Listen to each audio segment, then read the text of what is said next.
जीवन में हमें स्वस्थ रहना है, निरोगी रहना है, तो इन स्वस्थ और निरोगी रहने के लिए क्या क्या करना चाहिए, ये सूत्र भागवत जी ने लिखे हैं। भागवत जी महर्षि चरक के शिष्य थे। चरक ऋषि का नाम हम सब जानते हैं। चरक ऋषि के वो शिष्य थे और सबसे बेहतरीन शिष्यों में उनकी गिनती होती है, सबसे इंटेलिजेंट माने जाते हैं। चरक ऋषि ने जितना शोध कार्य किया, भागवत जी ने उससे भी ज्यादा किया। 135 वर्ष उनकी आयु रही। 135 वर्ष में लगभग आप समझ लीजिए 18 वर्ष छोड़कर, 18 वर्ष वो ये कहते हैं कि मैं प्राथमिक अध्ययन करता रहा, तो 18 वर्ष छोड़कर बाकी सारे वर्ष उन्होंने बहुत गहन अध्ययन में लगाए। और उन्होंने कोई एक सूत्र लिखा तो उस पर कम से कम 50 से ज्यादा उन्होंने ऑब्जर्वेशंस किए। आज का जो विज्ञान है, जिसको हम आधुनिक विज्ञान कहते हैं, ये पूरा ऑब्जर्वेशन पर आधारित है। ऑब्जर्वेशन को हिंदी में क्या कहते हैं मैम? हाँ, निरीक्षण, परीक्षण या निरीक्षण। हाँ, प्रयोग या परीक्षण या निरीक्षण। तो अगर जैसे उन्होंने कोई सूत्र कह दिया तो उसका 50 बार परीक्षण किया, अलग अलग परिस्थितियों में अलग अलग लोगों पर किया, और जब उन्होंने देखा कि परिणाम वही है, तब सूत्र लिखा। अब हम कल्पना करें कि 7000 सूत्र लिखे हों और एक एक सूत्र पर 50-50 परीक्षण उन्होंने किए हों, तो पूरी जिंदगी उनकी इसी में निकल गई। महर्षि भागवत बाल ब्रह्मचारी थे। अंतिम समय तक वो ब्रह्मचर्य का ही पालन करते रहे। गृहस्थ आश्रम उन्होंने नहीं जिया, लेकिन वो मानते थे कि गृहस्थ आश्रम बहुत महत्व का है। तो ऐसे महर्षि भागवत के सूत्रों को मैं पिछले 6 साल से पढ़ता रहा, और भारत की आज की जो परिस्थिति है, मैं मानता था और आज भी मानता हूं कि उसमें ये बहुत अनुकूल है।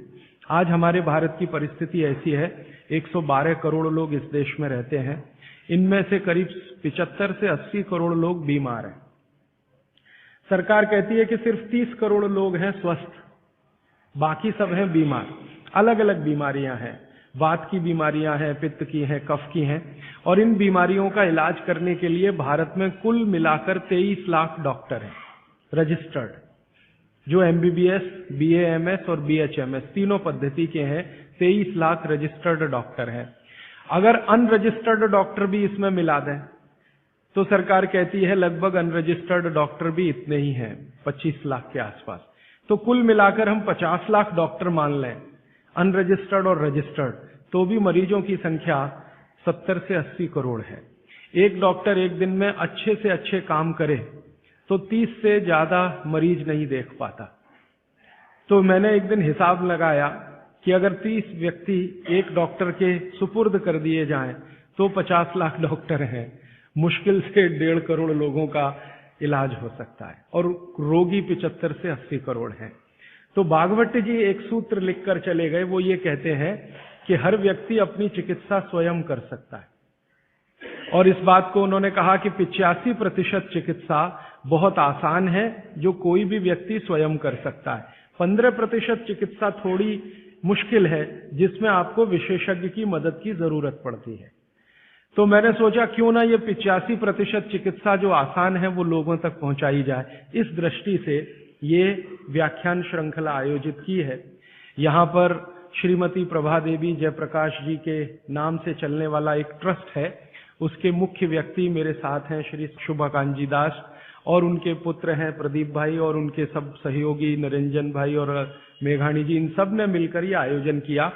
और मेरे जीवन का ये पहला व्याख्यान है जो मैं इस विषय पर दे रहा हूं। इसके पहले इस विषय पर मैंने कहीं बात ही नहीं की, क्योंकि अभी तक तो मैं अध्ययन ही करता रहा। और ये बात करने का ऐसा हो गया कि एक दिन मैं शोभाकांत जी के घर खाना खा रहा था, प्रदीप भाई के साथ बात हो गई कि क्यों ना इस विषय पे बात किया जाए।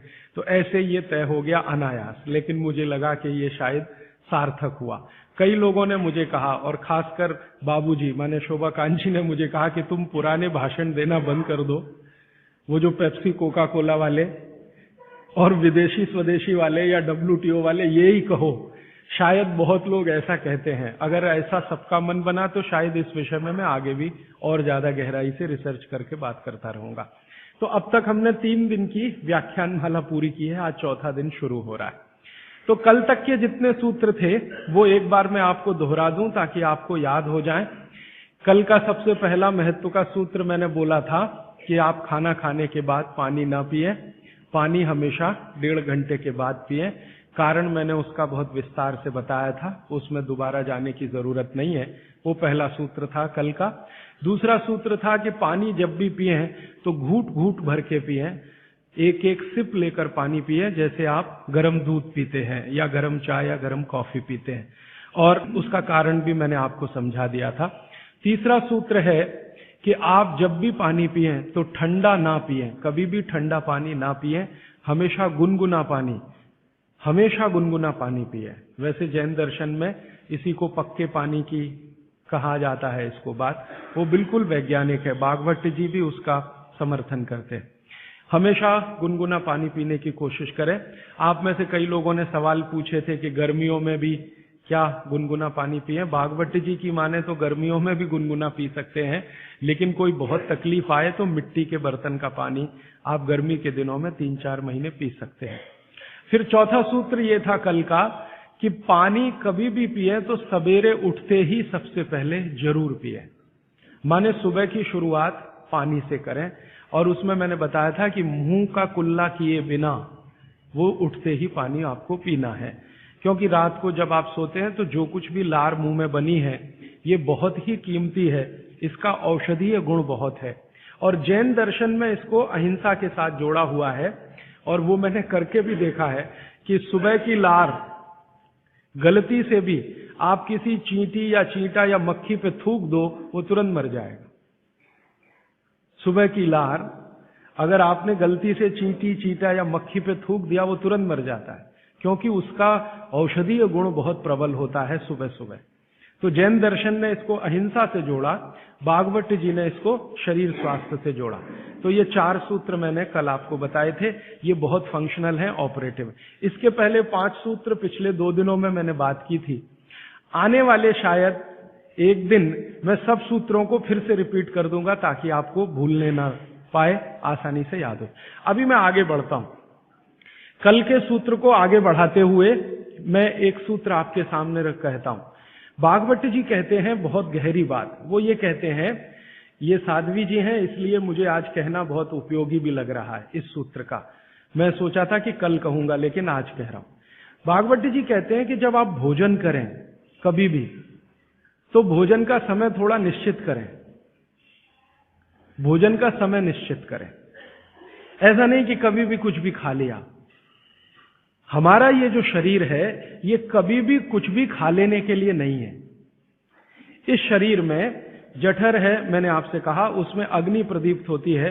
तो भागवती जी कहते हैं कि जब जठर में अग्नि सबसे ज्यादा तीव्र हो, उसी समय भोजन करें, तो आपका खाया हुआ एक एक अन्न का हिस्सा पाचन में जाएगा और रस में बदलेगा, और रस में से मांस, मज्जा, रक्त, वीर्य, मल, मूत्र, मेद और आपकी अस्थियां, इनका विकास होगा। तो कभी भी कुछ ना खाएं। ये पद्धति भारत की नहीं है, ये यूरोप की है। यूरोप में डॉक्टर्स हैं, वो हमेशा कहते हैं कि थोड़ा थोड़ा खाते रहो, कभी भी खाते रहो। हमारे यहां ये नहीं है, थोड़ा थोड़ा खाते रहो, कभी भी खाते रहो। आपको दोनों का अंतर समझाना चाहता हूं। भागवत जी कहते हैं कि खाना खाने का समय निर्धारित करें, और समय निर्धारित होगा उससे जब आपके पेट में अग्नि की प्रबलता हो, जठर अग्नि की प्रबलता हो। भागवत जी ने इस पे बहुत रिसर्च किया, और वो कहते हैं कि 1.5-2 साल के रिसर्च के बाद उनको पता चला कि जठर अग्नि कौन से समय सबसे ज्यादा तीव्र होती है। जठर अग्नि कौन से समय सबसे ज्यादा तीव्र होती है? तो वो कहते हैं कि जब सूर्य का उदय होता है, सूर्य का जब उदय होता है, तो सूर्य के उदय होने से लगभग 2.5 घंटे तक जठर अग्नि सबसे ज्यादा तीव्र होती है।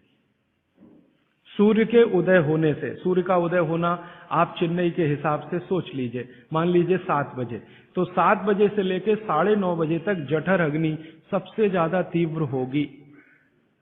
हो सकता है यही सूत्र अरुणाचल प्रदेश में मैं बात करूं तो वो 4 बजे से 6:30 का समय आ जाएगा, क्योंकि अरुणाचल प्रदेश में सूर्य 4 बजे निकल आता है। अगर मैं सिक्किम में बात करूंगा तो और 15 मिनट पहले हो जाएगा, और यही बात अगर मैं गुजरात में जाकर करूंगा तो आपसे समय थोड़ा भिन्न हो जाए। तो सूर्य के साथ इसको ध्यान रखें। तो सूर्य का उदय जैसे ही हुआ, उससे अगले 2.5 घंटे तक जठर अग्नि सबसे ज्यादा तीव्र होती है।